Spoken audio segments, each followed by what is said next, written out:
So 5, 4, 3, 2, and 1. All right, guys, welcome back to the Trauma Therapist Podcast. Today, I am very excited to have back Dr. Peter Bernstein. Peter, welcome. Thank you very much. I'm glad you called me Peter. I like that. All right. Before we start here, I just want to say that Peter is one of the most amazing interviews I've had. And I mean that sincerely.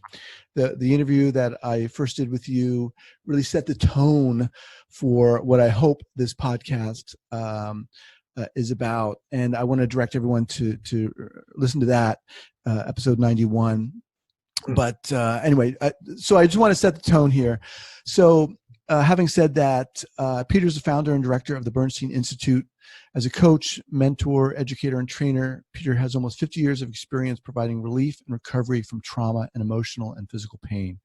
Peter's unique approach utilizes a combination of coaching, mentoring, and bodywork to offer hope and healing through transformative resilience. So you're at the Bernstein Institute. You also have a podcast we'll talk about later. But anyway, so welcome. Thanks so much for coming back. I like this better. It's on Zoom. I can see you. Yeah. I love this format. We've been using it too, and I never thought I'd like it. I love it. Nice. So we enjoy Zoom too. Awesome. So this is good. So remind our listeners where you're from originally and where you're right now. Where I'm from originally? Yeah. From Newark, New Jersey originally. Is that what you mean? Yeah. I had a much different life than I have been living. And actually, I've drawn a lot from my experiences growing up the hard way. And becoming a psychotherapist and now as a consultant, mentor, and coach has been a real change of life for me. And yet, so many of the things I learned as an entrepreneur, I had my own construction business, a big one.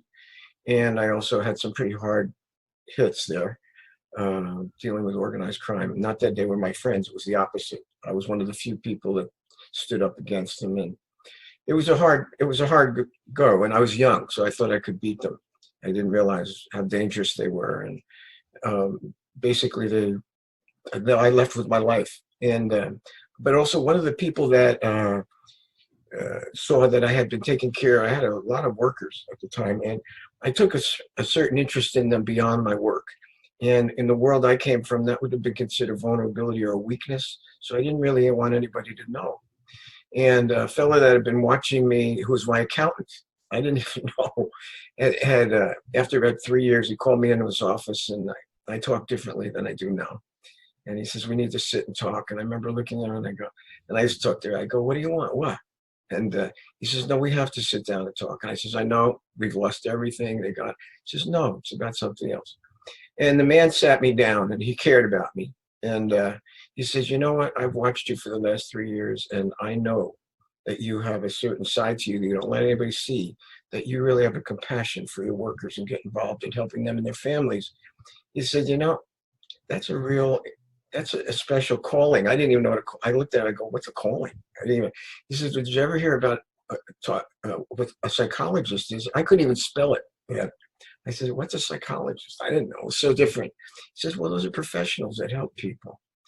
And at that time I said, that's nice. So you have to go to school for that? And he says, I said, I was thrown out of school. He says, you're young. Why don't you go start your life and act your age? So basically he helped me get started again. And I hadn't realized, but he actually had a lot of influence in organized crime protecting me. I thought it was how strong and tough I was. Turned out that my accountant was related to some very powerful, not that he was involved. And he was covering for me for a long time. I didn't know that, because most people who stood up to them didn't make it out. And I did, but then he said it was time for me to leave and get my life started on the right track and get back to school. And he said, you got about 3 weeks to leave New Jersey. So I left in 4 weeks. But basically, and he says, and I want you to go back to school. And he actually helped me financially, because I had no money at the time. And I said, so where am I supposed to go? And he says, the furthest place from New Jersey you can find. He says, weren't you in the Army in California? He says, that's a good place. So I came back to California, and It did, and I actually did get started again very quickly, going back to school, and also getting jobs working in group homes, and Mm-hmm. and working with the kids that were troubled kids. And to me, it was like, well, this is the way I am, so I could relate to this. I couldn't relate to anything else in California at the time. It was so different from my lifestyle, but I could relate to people in prison and kids, and that's where I got my start. And some people at San Jose State had heard about me, and they'd asked me to come and talk at classes. And then they said, after a while, they said, have you considered going back to school to get a master's? And he says, well, we'll help you. They told me, we'll help you get into school. And they did. And so I started there. I had a lot of good mentoring and support. And I was way outside the box of the typical student. So these professors took a real special interest in me. And they were terrific. I don't think I would have made it, not grade-wise, but in other things going on in my life. And they really did a great job. They helped me. And then I went on, did a 3-year internship in a hospital, got and after that, I decided that I definitely don't want to deal with the medical model, because all I saw was drugs and electroshock treatment that I had to be involved in, and I didn't like it. So that was considered the gold standard at that time. To me, it was the worst.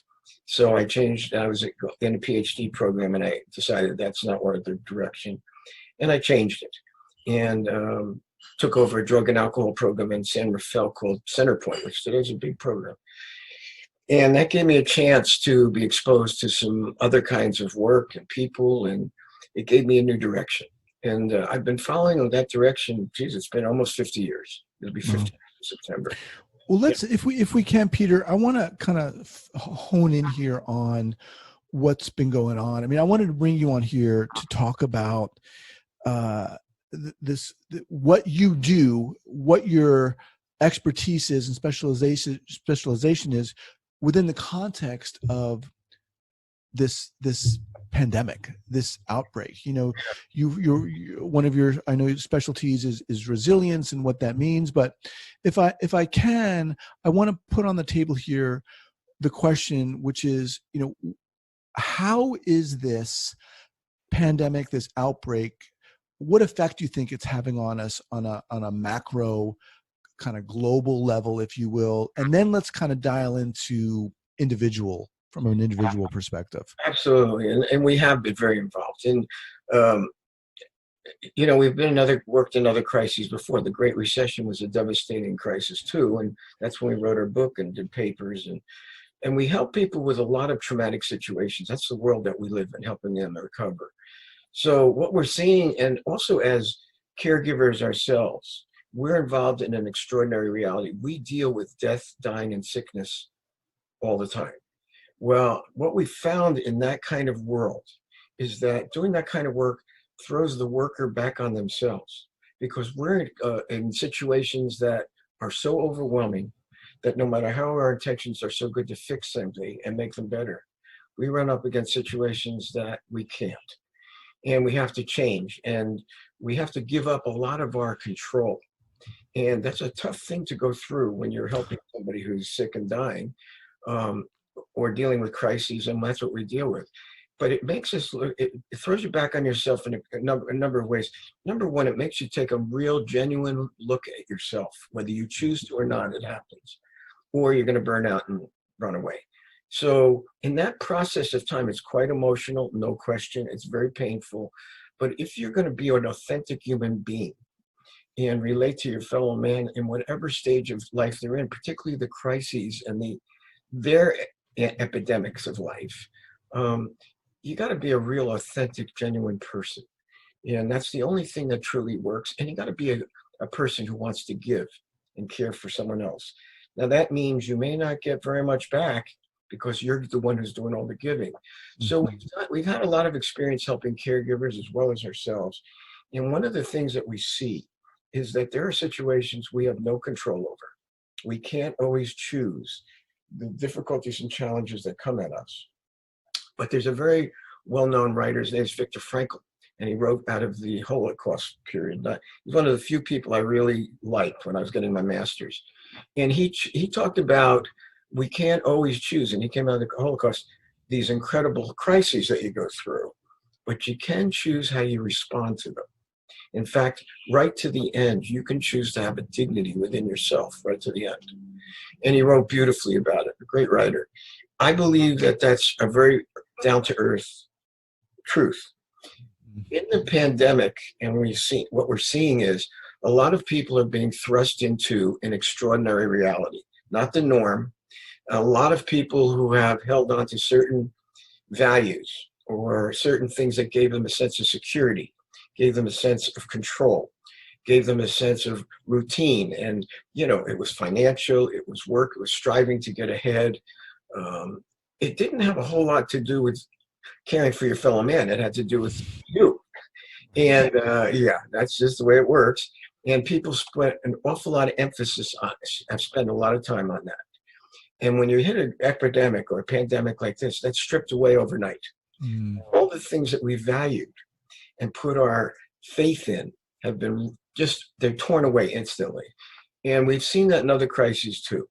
And what we see is a lot of people are in a very fragile state because of that, because what they've really believed in can be ripped away and taken away very quickly. Now, we've seen that with people with their health, death and dying, financial. We've seen all of that, and we live in it.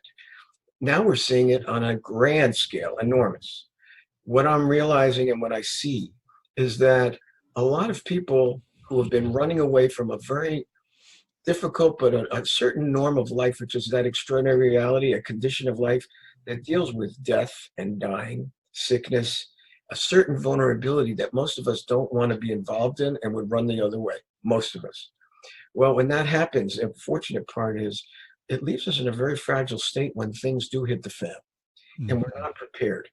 So what we're seeing on a massive level is that's what's happening. People are being thrust into something they would not want to deal with. They don't want to even admit to. The thing that they've put their security in is being torn away overnight.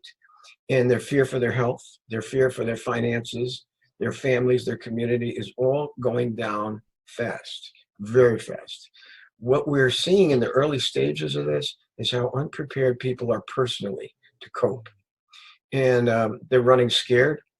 They're terrified. They're paranoid. They're watching the news and getting overwhelmed by all the negativity. And aside from taking the normal precautions that are important, which is normal fear, people are going way over the edge. And so what we're seeing so far, and I think this week, we watch this stuff weekly. This week, people are being encouraged to reach out a little bit more and care for someone who may not be doing as well as you, to give of themselves, to get some of those barriers down and take a look around you. There's people that are hurting, to slow down and to be a little bit more genuine and caring. We're seeing that begin to happen. We knew it would. For the last 2 weeks before this week, it wasn't I didn't see much. I saw people really behaving poorly and not showing any caring or trust for their fellow man in a big way. And I've seen some anecdotal experiences that were mind-blowing when I saw adults act a certain way that they've done. An example was I was in Safeway. Most of my staff goes to do the shopping. And I said, I'll do it. And I went, and there was, of course, big lines. And I was waiting in line, and it was tense. If you go, people are really tense. And it wasn't a pleasant thing, but, I could smile. I could care about others, and I do. But there was an old man, and he was obviously had some dementia. He was very confused, trying to find where he was. The lines were very long. And I said, look, take my spot. You can do it. The people behind me went irate, absolutely furious. And they're watching the same confused old man. And of course, me, coming in from Jersey, and my not allowed to, I'll knock it off. It's my spot. Can't you see the old man needs help? Don't say another word. And of course, they shut up, because the other side of me is there too. But honestly, I'm watching this and I'm going, they're seeing the same thing I am. And all they cared about was themselves. Right. And that's what I was seeing. I've seen other episodes in other places like that too. That I don't like, of course. That breaks my heart. Let me just get a stop here for a second. So what I'm hearing you say is that this crisis in and of itself has really been acting like a mirror to not only our culture, but us individually. And what we're seeing is people, many of whom, myself included to a certain degree, are forced, in a sense, to be with themselves, confront themselves, to be alone, to not be reliant upon their job, the money coming in, all those securities, and it's making people go nuts. Well, it is, and yes, the answer is yes. But I use it as an analogous situation. We help a lot of caregivers and first responders. We all go through this, but most people don't. Where the situations it throws us up against ourselves. What do we see? We don't see our strengths only. We see the big gaping holes, and maybe we're not so wonderful and capable at times, and maybe we're not the best people. But the real, genuine caregivers are willing to own that and learn from it. And it's a painful process, but it's part of living. Now, other people have to do that too, and it's a painful process. And they don't have the coping skills because they've been running from that kind of, who wants to look at that? Let's be honest, all of it, you look at it, it's painful. So I see that happening quite a bit. And for a while, what I'm seeing is the reactions weren't too good. This week, we've been doing it, but I'm hearing a lot more encouragement to, hey, there's other people not doing as well. Give a little time to helping others. That really is one of the anecdotes to healing through, or certainly processing a healthier way to move through a crisis. I think it's so, I knew it was going to happen. I didn't know when, what phase of it. I am beginning to see a little bit of it. We certainly did in our podcast, the last three, have encouraged people to, hey, don't just be thinking about yourself. Take a look at other people, because as you reach out and show some empathy, that's going to really bring you back to a better place in yourself. And it does help. No question about it. Get your mind off yourself and your fears, and it puts your mind on giving and caring for others who are hurting. So I feel that that's one of the true anecdotes. There's many others. We have papers that we've written. We've just submitted one to the Press Democrat that talks about the steps that people can take to find hope and healing, even through suffering, crisis, and struggle. We've been doing this on our podcast for 77 hours. So we're talking about the Survivor's Guide to Life podcast. Yes. Okay, and I'll have that linked up at the show notes page. And we've been helping people. Okay, you've been doing about what, 77 hours of it now. 77. Okay, a bunch of episodes on there, which is awesome.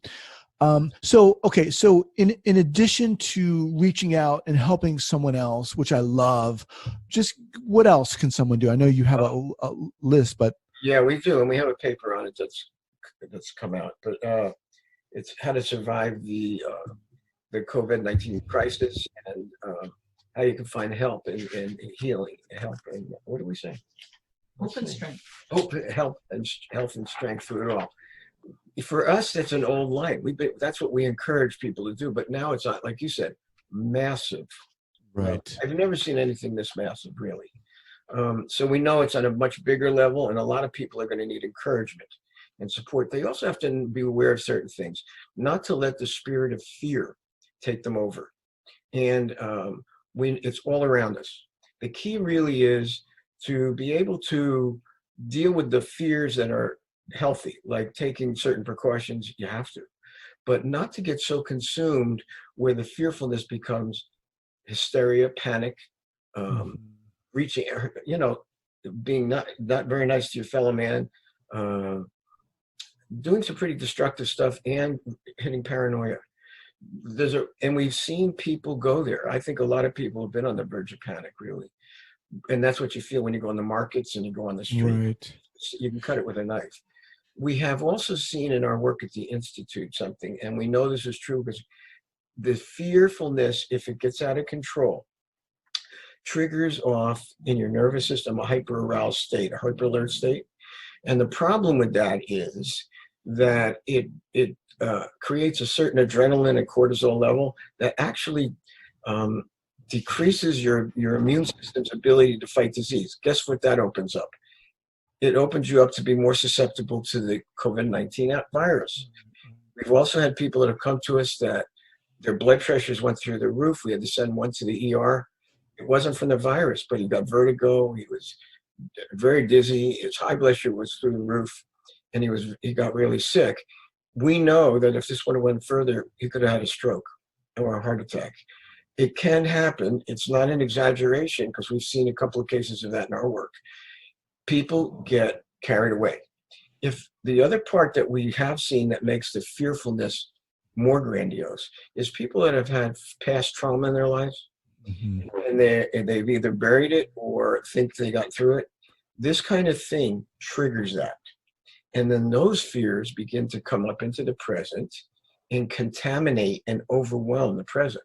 So instead of having a normal fear reaction, it's much too strong and much too powerful and much more destructive. So that's one thing people have got to be aware of. They've got to settle down. There's others that we think about too, and that we tell people about is, yes, yeah, the realities are, yes, and what we've just talked about is we all have put our security and faith in tangible things. We all have done that. And you know what? We have to a certain degree, of course, but there's a certain point we've overdone it. And it leaves us in a very fragile state because when those tangible things are torn away, protection of our health, our families, our finances, we are left so vulnerable, not in a good way, in a very fragile way. There's another side to it, and it doesn't mean that you shouldn't be attentive to paying attention to very real things. There's another side. We call it the non-tangibles. What does that mean? The things that really matter. Caring about your fellow man, being more loving, being more selfless. And that's not easy. It wasn't easy for me, I'll say that. But learning things that have true value. Those are the things that truly protect us during these very difficult times. And those are the things that are revealed to us, not just the bad stuff, but the things that really matter. It helps us reset our value system very quickly about what's really important. And it slows us down because we obviously can't go to work. Where everybody's living in a pretty confined way, but it gives us time to rethink and reevaluate how we've been living and where we have really put our value system, and putting it more it gives us the time to adjust and put ourselves more in focusing on what really matters, and beginning to appreciate and be grateful for the little things. And not to sound cliche, but it almost sounds like this experience, this pandemic, this outbreak is an opportunity. We just did a paper. You haven't read our paper yet. It is an opportunity. It will be. The thing that what we pay attention to is being sensitive to the stages of phases of the crisis. We wrote the paper a while ago, and I said, and we were talking about it was called How to Turn Surviving into Thriving. And I said, not right now. People aren't into thriving. We have to help with the survival stage and modify the paper as we move through it. So we rewrote it, and it wasn't about thriving. It was about surviving. We know that there is value, a transformative value going through these times. We don't always know what it's going to be, but there is always hope. And if you lose sight of the hope, and you begin to focus on your emotional voices, which are discouragement, despair, anger, frustration, and all of that, and the voices of emotion take over, there goes your perspective. You're not really getting an active perspective. What it really takes is getting that stuff diffused and decompressed, which we do here at the Institute. But that doesn't change the crisis. It changes how we respond to it, though. And when you have the hope, even in the midst of all of this, there's something deeper inside that tells you we're going to get through this. And we may never be the same again. And I heard Dr. Fauci say that, but it was so negative. He was asked about, will we ever be the same again? It sounded so despairing and hopeless and negative and dark. It wasn't accurate. What's accurate is, no, we'll never be the same again. But what can really come out of it is an improvement. It can be a new hope, a redo of ourselves. Not like our old coping skills, because they may not work anymore, but we'll develop new skills that will be much more present day, much more appropriate, and will deepen it in ourselves to be better people and be more effective and more impactful. So we feel that crises, suffering, and pain is an opportunity. But if I say that, well, you're going to thrive someday, that's about the most insensitive thing right now you could say. Because we know we got to give people the skills right now, how to calm down and deal with one day at a time Don't get ahead of yourself, because if you listen to the news too much, you're going to be worried about what's going to happen next month, next year, next week. All we can do is deal with today and do the best we can with today. So it gives us a way to self-correct and not get too far ahead of ourselves. Yeah, that's exactly what happened to me when this thing first started happening. And I realized my wife was going to be continuing going out to work. And now here I was with 2 young kids at home 24/7.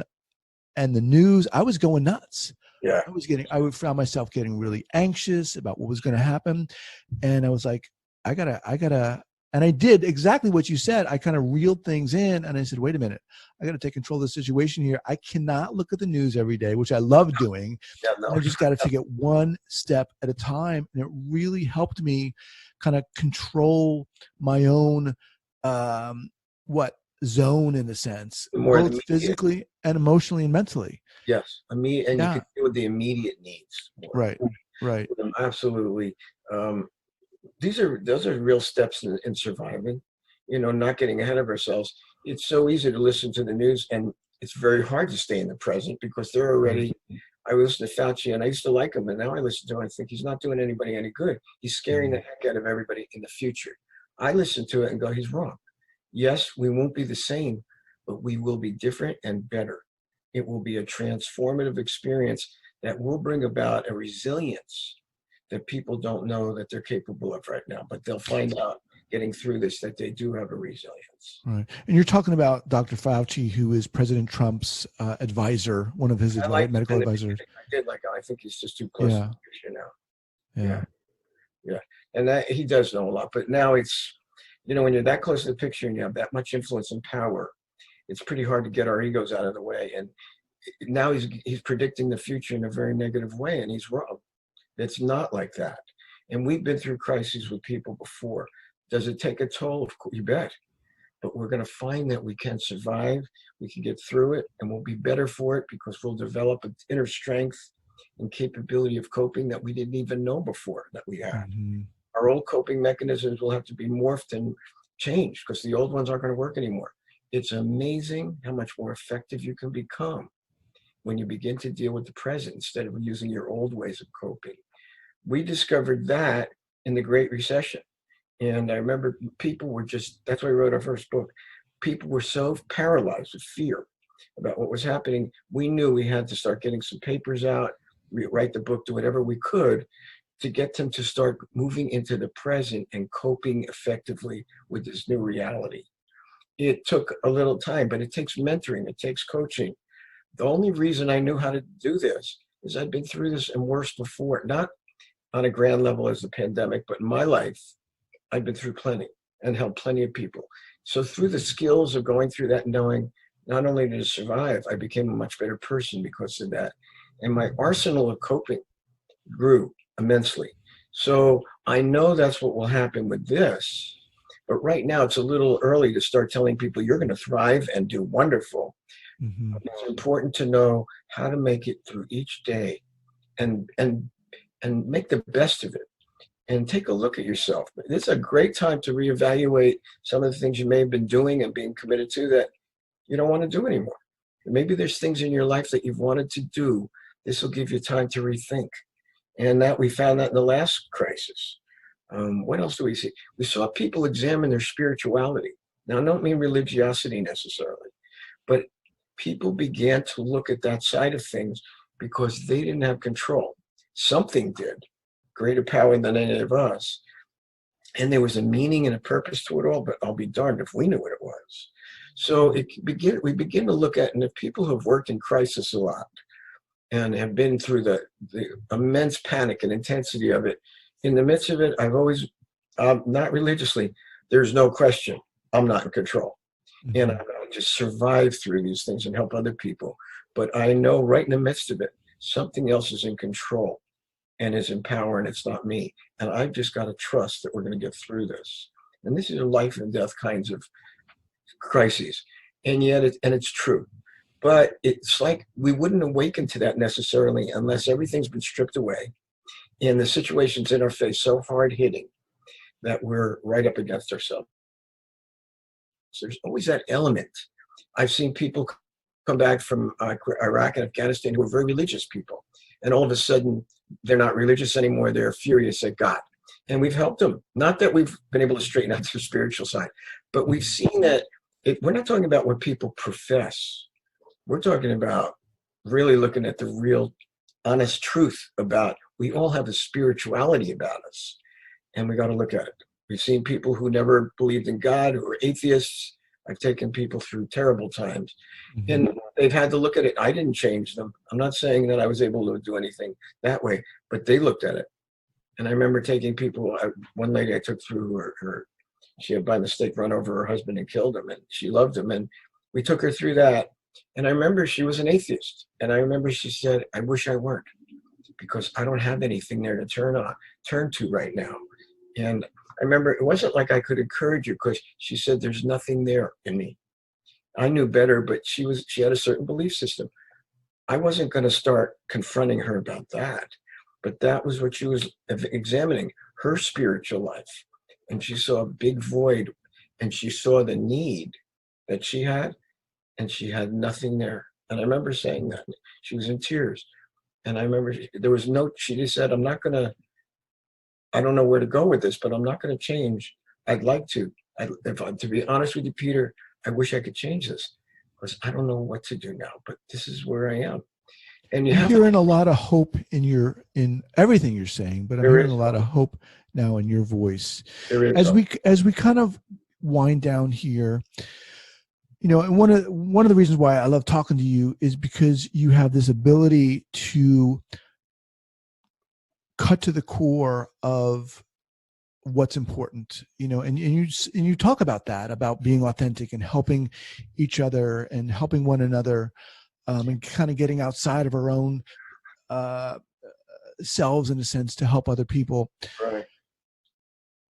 For those people who are listening, Peter, who are like, yeah, this sounds great. I want to help people, but I don't even know if I can at this point.